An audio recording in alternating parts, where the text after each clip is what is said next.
Merci beaucoup.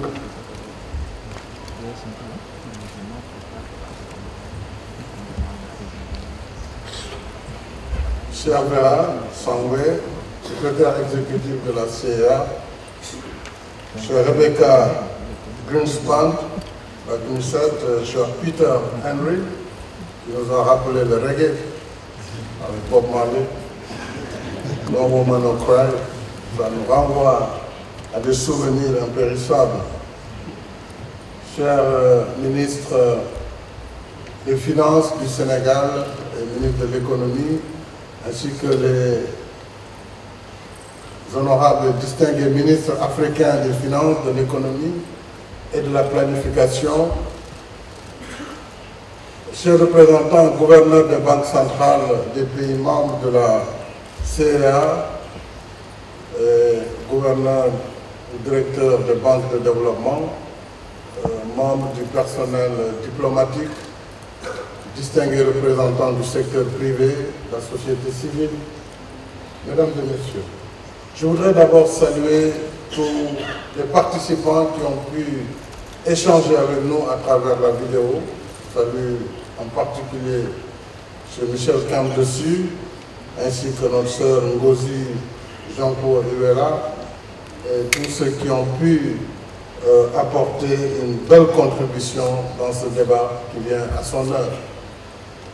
Je voudrais avant tout, au nom de l'ensemble des chefs d'État du continent, vous souhaiter la bienvenue et surtout un agréable séjour au pays de la Teranga. Merci donc à tous pour votre participation à cette 54e session de la conférence des ministres des Finances, de la Planification et du Développement économique de la CIA. Merci également pour la co-organisation de cette rencontre qui se tient opportunément après plus de 2 ans de crise profonde aggravée depuis février dernier par l'impact de la guerre en Ukraine. Le moins que l'on puisse dire est que nos économies se trouvent dans un état de fatigue générale, dont, hélas, nous ne mesurons encore ni l'ampleur ni la durée. Et c'est là le problème. On ne peut pas aujourd'hui faire de projection, parce que personne ne sait quand est-ce que cette crise va s'arrêter.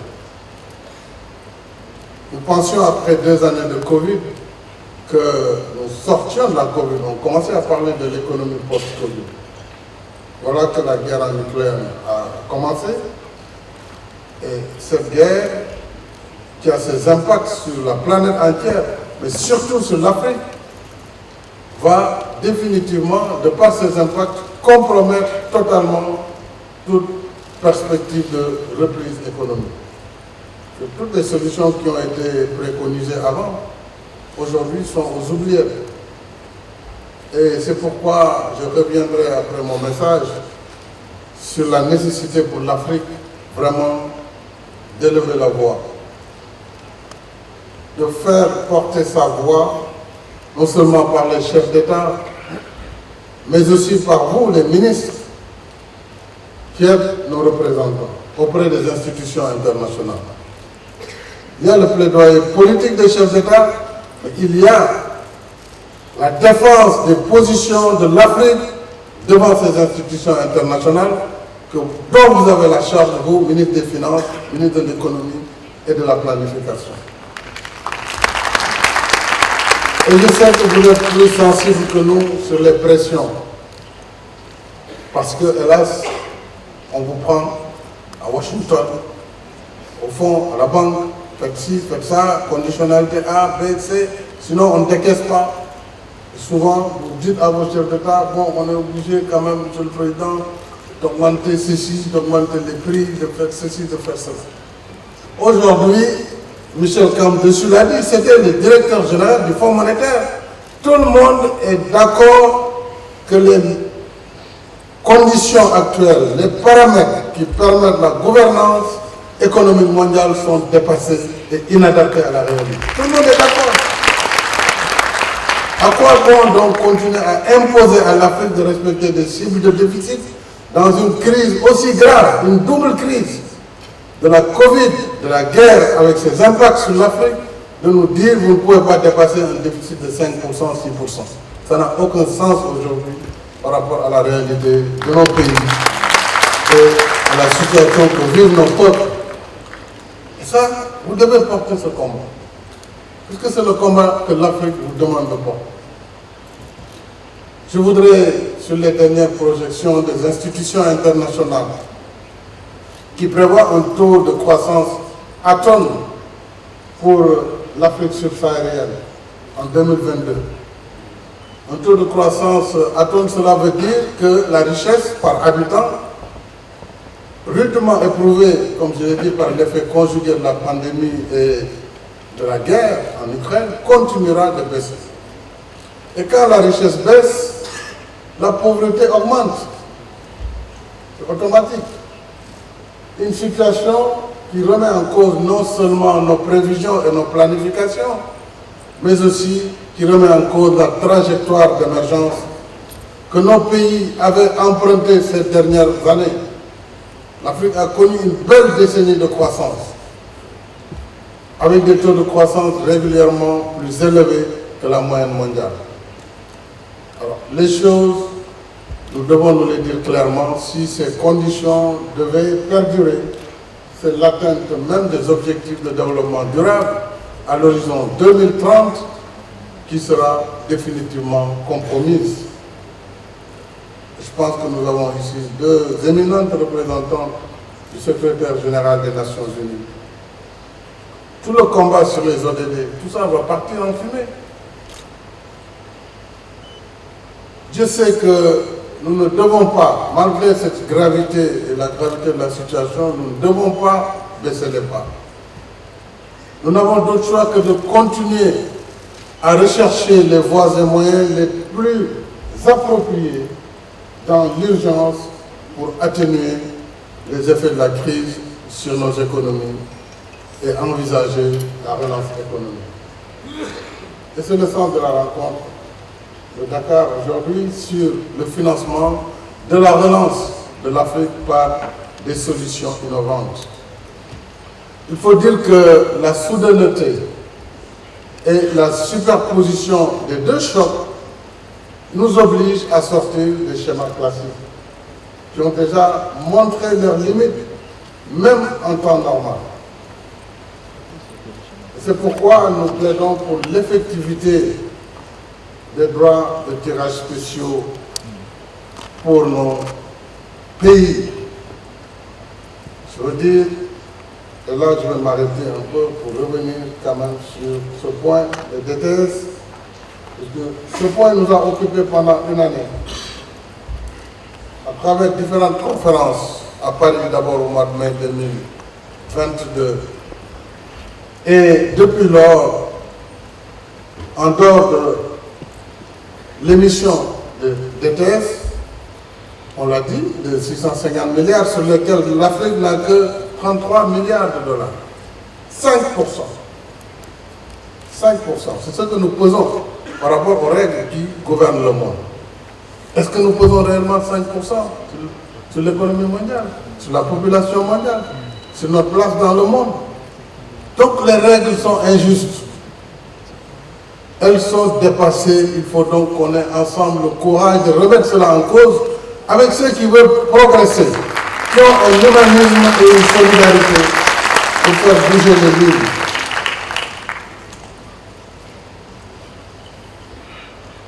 Aujourd'hui, on nous dit qu'il ne faut plus demander la réallocation.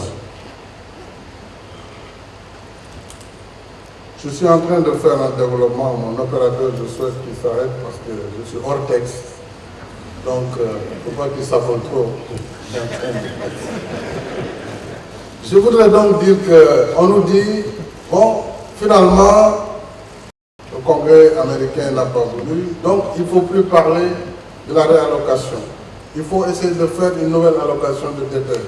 Après une année de combat et tout ce qu'on a dit, tout ce qu'on a fait avec nos partenaires, des pays qui étaient en pointe, je salue la France, la Chine, Puis les États-Unis avaient pris des engagements, et même l'Union européenne. Aujourd'hui, on a l'impression que c'est un rétropédalage. Même si certains disent nous sommes prêts, d'autres disent non parce que certaines banques comme la Banque Centrale Européenne considèrent que si on réalloue, peut-être que c'est des financements, donc il faut revoir le système. Alors, résultat, après une année, rien ne se passe. Rien ne se passe en dehors de notre émission normale. Et tous nos pays ont consommé immédiatement cet argent qui est venu, pour lequel je dois saluer aussi les efforts des partenaires qui ont bien voulu au moins cette émission de DTS. Il est clair que cette solution n'est pas à la hauteur de la crise. Alors aujourd'hui, on nous invite à réémettre, à refaire une nouvelle émission, puisque la réallocation, ça ne marche pas, parce qu'on n'a pas confiance ou parce qu'on considère que ce n'est pas une priorité. Parce qu'entre-temps aussi, l'Ukraine est là. Donc voilà la situation. Parfois, on est à la fois triste et finalement, on se demande qu'est-ce que l'Afrique doit faire. Qu'est-ce que l'Afrique doit faire? Quelle est notre place finalement dans ce monde? Il faut aussi reconnaître et saluer la diligence du Fonds monétaire, je dois le dire, diligence qui a permis de mener le processus, y compris par la mise en place anticipée en avril dernier du Resilience and Sustainability Trust, le RST, en prévision de la réallocation. Et pour l'instant, il n'y a pas de réallocation. Le fonds a quand même mis en place un dispositif. Mais nous sommes encore loin du compte, d'abord parce que les besoins de financement de l'Afrique estimés à 252 milliards de dollars d'ici 2025, et ça c'était une estimation du Fonds monétaire pour contenir le choc de la Covid et amorcer la relance, sont loin. Aujourd'hui, les besoins sont de loin supérieurs au montant alloué à l'Afrique. Donc c'est le fameux 33, dont 23 pour l'Afrique subsaharienne. Compte tenu aujourd'hui des impacts de la guerre en Ukraine sur l'Afrique. C'est dire qu'elle devrait être revue à la hausse. J'ai saisi l'occasion pour réitérer l'appel pressant de l'Afrique à la désescalade sur la crise en Ukraine. Nous appelons à un cessez-le-feu unilatéral et à une solution négociée du conflit pour éviter le pire. Nous avons reçu le mandat de l'Afrique de parler et de nous déplacer à Moscou et à Kiev, de demander au président Poutine de créer les conditions qui permettent à l'Ukraine d'exporter ces graines dont nous avons besoin, mais également à la Russie, qu'on puisse lever certaines sanctions qui nous permettent aussi de commercer et d'acheter des fertilisants. Parce que finalement, l'Afrique est au milieu d'un conflit sur lequel il n'a aucune prise et il ne peut rien faire. Même si on veut faire le commerce équitable, tout ce qu'on dit là, mais vous ne pouvez pas commercer et chute. Les banques centrales ne peuvent pas commercer, vous ne pouvez pas payer. Comment vous allez vous approvisionner? Et pourtant, le gaz russe n'est pas fermé. Les robinets ne sont pas fermés, ils continuent à desservir quelque part des pays. Et nous ne pouvons pas nous approvisionner en Russie, nous ne pouvons pas nous approvisionner en Ukraine, nous ne pouvons pas acheter des fertilisants pour l'agriculture. Mais nous allons faire quoi? Qu'est-ce que l'Afrique devra faire? Nous demandons la réallocation des DTS pour relancer notre économie. On n'arrive pas à l'avoir. Voilà le tableau réel. Je dois dire que malgré les engagements pris sur ce sujet, et il ne connaît pas d'avancée significative, alors que les urgences s'accumulent et deviennent plus pressantes. Outre sa flexibilité sur le niveau de déficit budgétaire et les ratios d'endettement, je veux dire que l'instrument mis en place par le fonds de format RST pourrait ne pas avoir l'impact attendu pour certains pays. Et nous avons déjà constaté dans la première allocation de DTS et ça c'est le constat réel, que des pays n'ont pas pu utiliser dès la première année les ressources qui leur étaient allouées dans le cadre des DTR du fait des critères sur le déficit budgétaire. C'est quand même paradoxal. Vous avez besoin d'argent, comme un malade de Covid qui a besoin d'oxygène. Le médecin est là, l'oxygène est là, mais on dit non, tu ne peux pas prendre parce qu'on n'a pas encore payé l'oxygène, il faut attendre qu'on règle les factures. Entre-temps, quand on va finir les factures, il est déjà mort. C'est ça le problème. Et ces pays n'ont pas pu utiliser ces ressources parce qu'elles n'avaient pas respecté des cibles de déficit. Et donc, la crainte, c'est que les mécanismes, qui sont bien certainement avec le fonds, s'ils ne viennent pas avec de nouveaux critères et de nouvelles conditionnalités, ils feront que nous ne pourrons pas satisfaire ces conditionnalités dans ce contexte si présent. Nous voulons innover, surtout en période d'urgence, en période de pandémie, en période de crise. Il nous faut donc sortir des schémas classiques en faisant appel à des instruments n'impactant pas la dette et le déficit budgétaire. Et nous n'avons que ces deux paramètres d'appréciation. Et les règles sont rigides. Vous n'avez pas respecté les critères, vous êtes over ceci, vous êtes over cela. Et nous avons des banques centrales très rigoureuses. Je regarde le gouvernement de la BCEAO. Très rigoureuses, c'est bien pour la monnaie, mais pour l'économie, et pour les peuples. Et quand les gens vont dans la rue, ça a commencé pour exiger la baisse, parce que tout ça va être imputé aux politiques que nous sommes. On est responsable de tout, de l'inflation, de l'augmentation des prix des denrées, de ceci et de cela. Il nous faut des solutions qui sortent vraiment des chantiers battus et des règles qui gouvernent jusque-là, disons les règles de gouvernance mondiale. Alors c'est pourquoi, à mon sens, pour produire les effets escomptés, les nouvelles initiatives de certains partenaires comme le B3W des États-Unis d'Amérique, Build Back Better World, et le Global Gateway de l'Union européenne, à mon sens, devraient s'inscrire dans une approche innovante avec des prêts longue durée en contrepartie de la réalisation de projets d'infrastructures structurantes, comme l'a rappelé Peter. L'infrastructure, c'est fondamental sur la base du développement. Et ceci à co-traitance avec le secteur privé africain, et cela me paraît être essentiel, et sans conditionnalité, parce que autrement, évidemment, ces belles initiatives risquent de connaître les mêmes trajectoires. Il nous faut également voir les autres possibilités au soutien innovant qui résident dans la réforme de l'OCDE, des règles de l'OCDE sur les conditions d'octroi de crédit. Alors je vais m'arrêter là aussi un peu. Mon plaidoyer, qui est celui des Africains, c'est que là aussi l'OCDE a des règles assez strictes, assez rigides. Le crédit export des pays développés qui veulent vendre, nous voulons acheter. Nous avons besoin d'acheter, de construire. Donc, ensemble, entre le vendeur et l'acheteur, le dialogue devrait être facile. Mais les règles, d'abord, il faut 15% d'accord. Et là aussi, la notation des pays, du fait de risques surélevés. Et ce risque lui-même découle de ces notations, sur lesquelles je vais revenir aussi, qui posent problème par rapport à la perception du risque, qui est très élevée par rapport au risque réel. Et tout cela entraîne un renchérissement des crédits, ce qui nous rend moins compétitifs. Donc au fond, le sous-développement, on peut l'expliquer très facilement. En réalité, il y a un corset qu'on nous a mis, une camisole de force.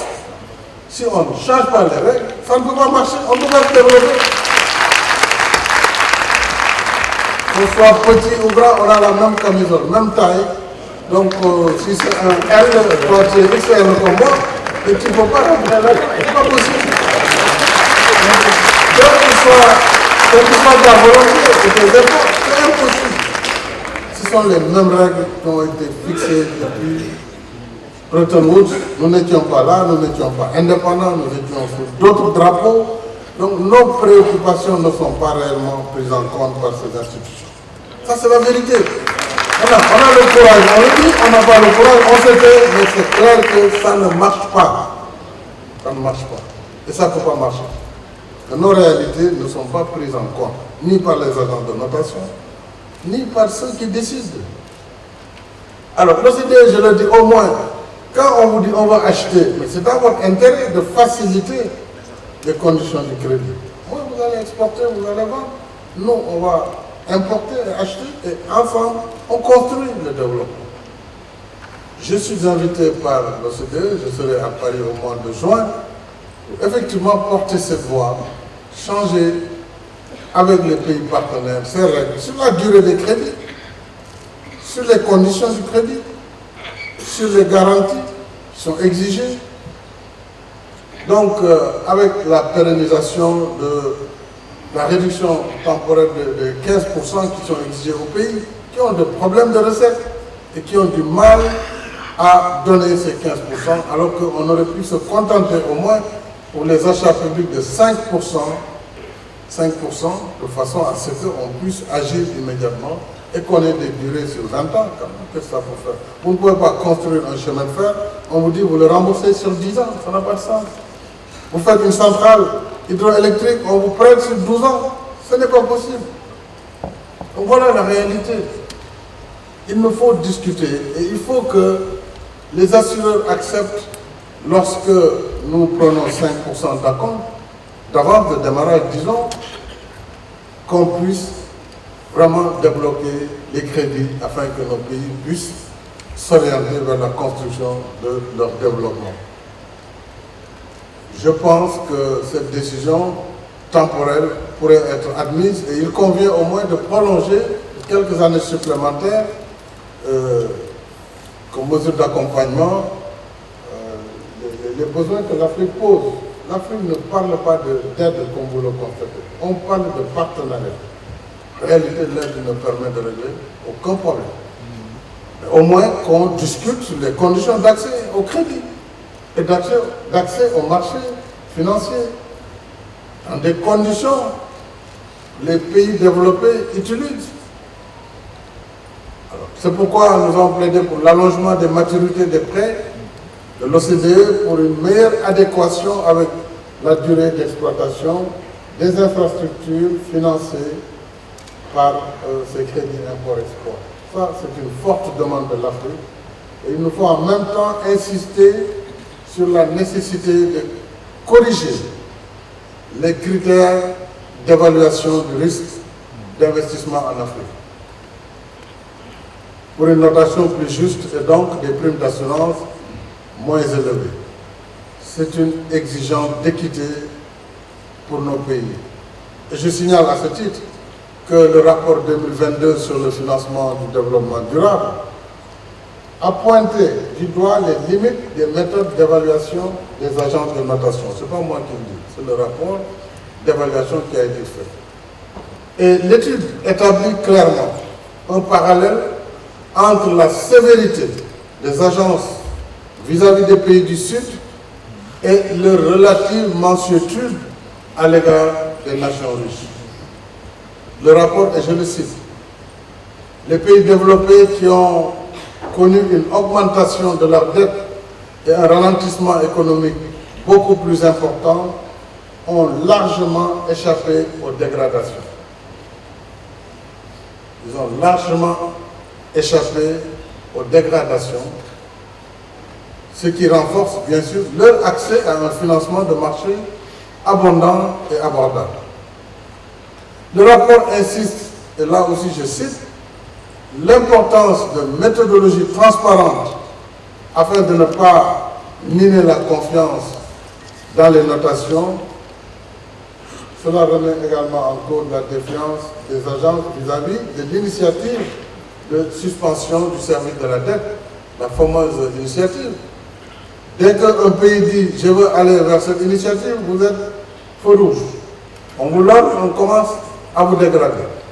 Par la seule intention de vouloir aller vers ce mécanisme de suspension du service de la dette. Alors, on met la mise sous surveillance des notations de plusieurs pays africains en amont de leur participation à cette initiative, ce qui naturellement contribue à augmenter la perception du risque sur ces pays. Et je signale que ce rapport a été réalisé par une soixantaine d'institutions multilatérales, dont le Fonds monétaire international, donc ce n'est pas moi qui le dis, la Banque mondiale, le comité de Bâle sur la supervision bancaire, l'Association internationale des régulateurs de l'assurance et le Conseil de stabilité financière. C'est eux qui le disent. Il y a une asymétrie. Personne ne peut soupçonner ces institutions de complaisance. Un autre enjeu de financement réside également dans la justice fiscale, notamment dans le secteur extractif, secteur minier, secteur pétrolier et gazier, en mettant fin aux congés fiscaux induits, holiday tax. Comme partout ailleurs, l'exigence du paiement de l'impôt là où la richesse se crée doit être plus effective en Afrique. Et si on nous paye les taxes dues, évidemment, on n'a même pas besoin d'aide publique au développement. Et c'est un enjeu de plusieurs milliards par an. Et une opportunité de croissance et de prospérité pour nos pays. Je n'oublie pas la question essentielle de la simplification des formalités et procédures, là aussi liées aux conditions de financement des projets. Les procédures, les formalités ne doivent pas être des barrières pour l'accès au financement. Au-delà même du souci que nous devons tous partager de respecter les règles de transparence et de bonne gouvernance. Au demeurant, il n'y a pas de contradiction entre la diligence et l'exigence de transparence. Et vous êtes ministre des Finances et de l'Économie, vous savez que dans vos pays respectifs, en tout cas les miens sont là, en général, les bailleurs d'ailleurs nous disent, vous ne décaissez pas assez. Les taux de décaissement sont faibles. Et pourquoi ils sont faibles? Non seulement il y a les procédures avec les codes des marchés qui nous ont été suggérées très gentiment, et sur lesquelles, évidemment, on doit veiller dans le respect absolu.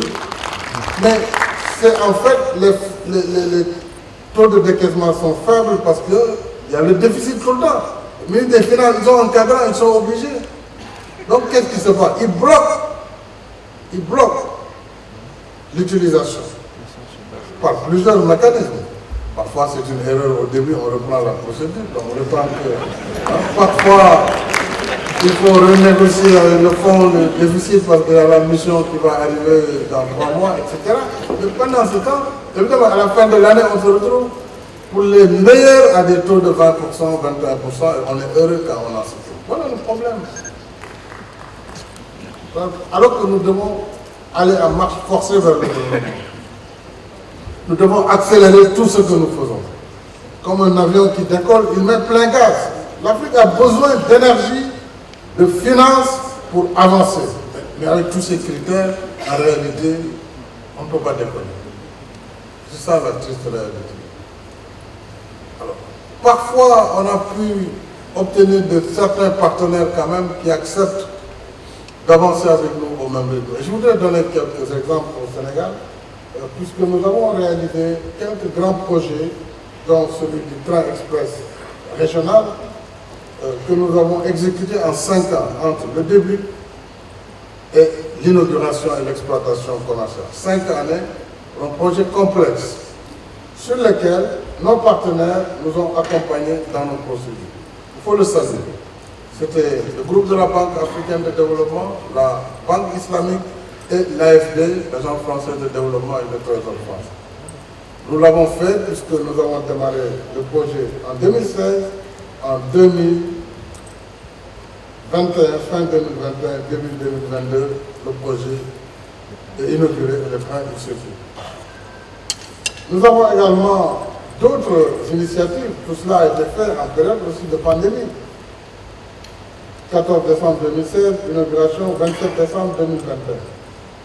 Il en est de même du grand stade qui est là, juste à côté de nous, qui a été aussi construit en 17 mois, en pleine pandémie, avec l'accompagnement des partenaires et des banques. Il y a les autoroutes que nous avons faites, le pont Nelson Mandela de Foundiougne, etc. Le projet de bus transit rapide avec la Banque mondiale, etc. Et les autoroutes avec la Chine, bon, personne ne veut plus citer maintenant la Chine, mais c'est ça la réalité. Donc un partenariat diversifié. J'ai dit qu'au Sénégal, nous sommes ouverts à tous les partenariats féconds. Pas d'exclusivité, pas d'exclusion. Pourvu que ça nous arrange, que ça arrange les partenaires. Et nous avons besoin de tous nos partenaires, les plus anciens, les traditionnels, mais aussi les nouveaux qui nous donnent des opportunités, qui soient positives par rapport à nos intérêts vitaux.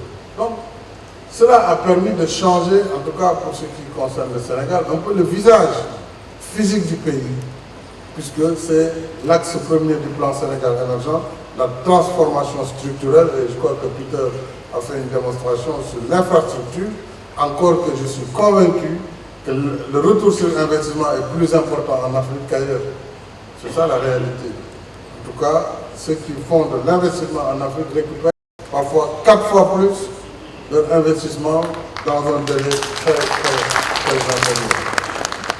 Et je sais que le Sénégal n'est pas seul dans cette mouvance.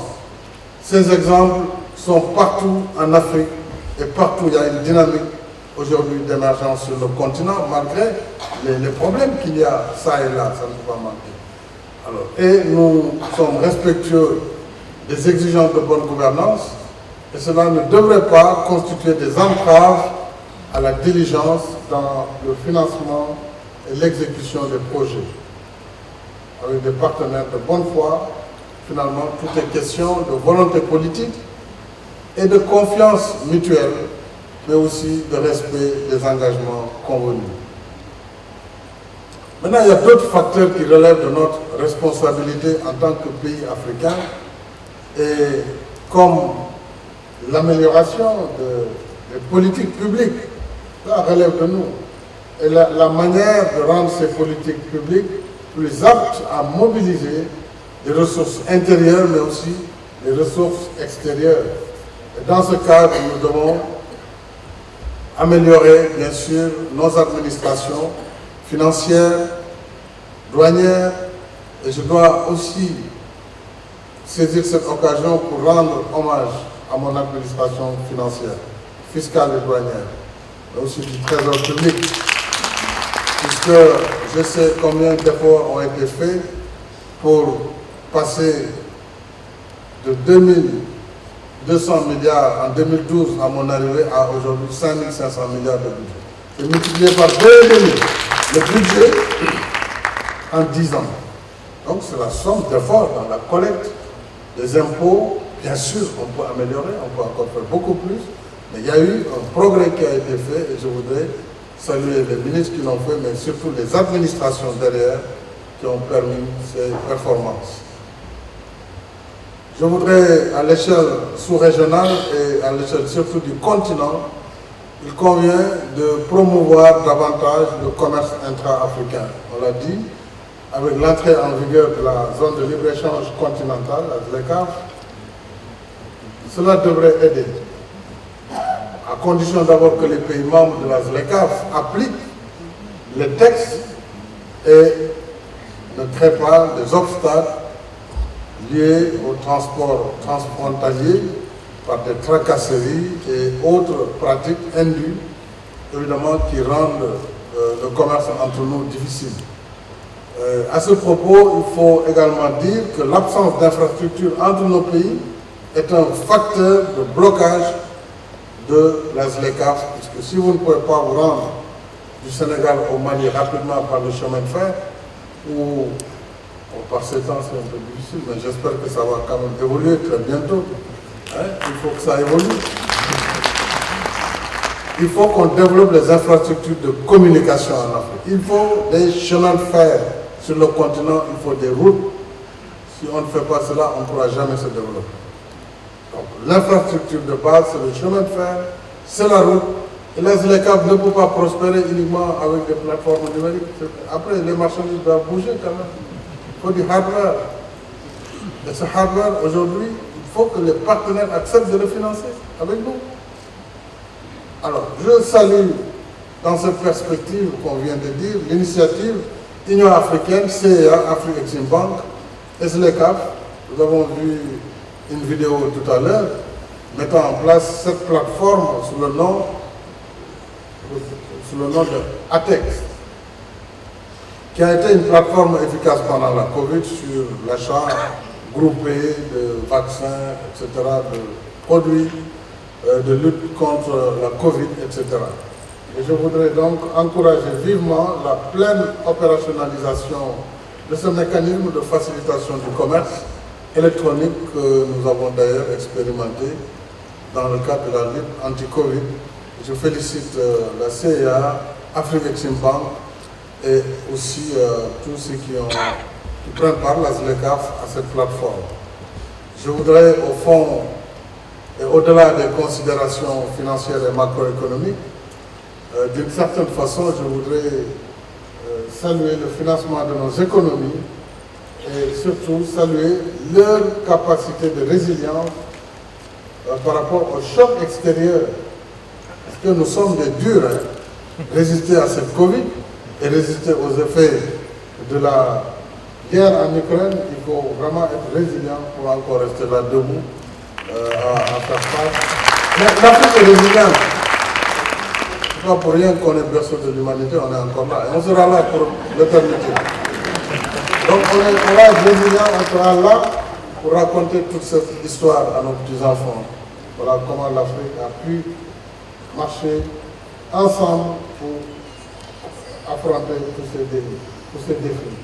Voilà ce que je voulais dire, mais je terminerai simplement par un mot en ce qui concerne le DTF, parce que c'est une préoccupation et même une obsession. Puisqu'au mois de janvier, février, à l'Union africaine, nous avions pris une résolution dans laquelle nous avons demandé la réallocation. Nous avions dit qu'il fallait qu'une partie de cette réallocation aille à la Banque africaine de développement, qui était une banque AAA, qui pourrait faire un effet levier, donc un leverage, pour augmenter et fructifier une partie. Bien sûr, il y a ce qui va au Fonds monétaire et tout ça. Et il appartenait à la BAD aussi, dans cette perspective, de faciliter le refinancement de certaines institutions financières africaines. Je salue ici Afrique Exim Bank, mais je salue la BOAD qui est là, présente, une banque de développement au sein de l'UMOA et toutes les banques de développement de nos communautés économiques régionales africaines.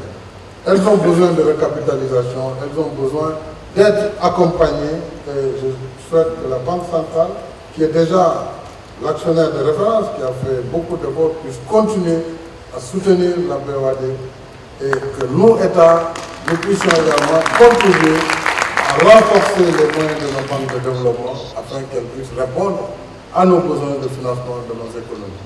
Voilà ce que je voulais dire, mesdames et messieurs. Je voudrais maintenant déclarer simplement ouverte cette édition de la conférence des ministres des Finances, de la Planification et de l'Économie, de la CEA, la Commission économique pour l'Afrique, et je vous remercie de votre aimable attention.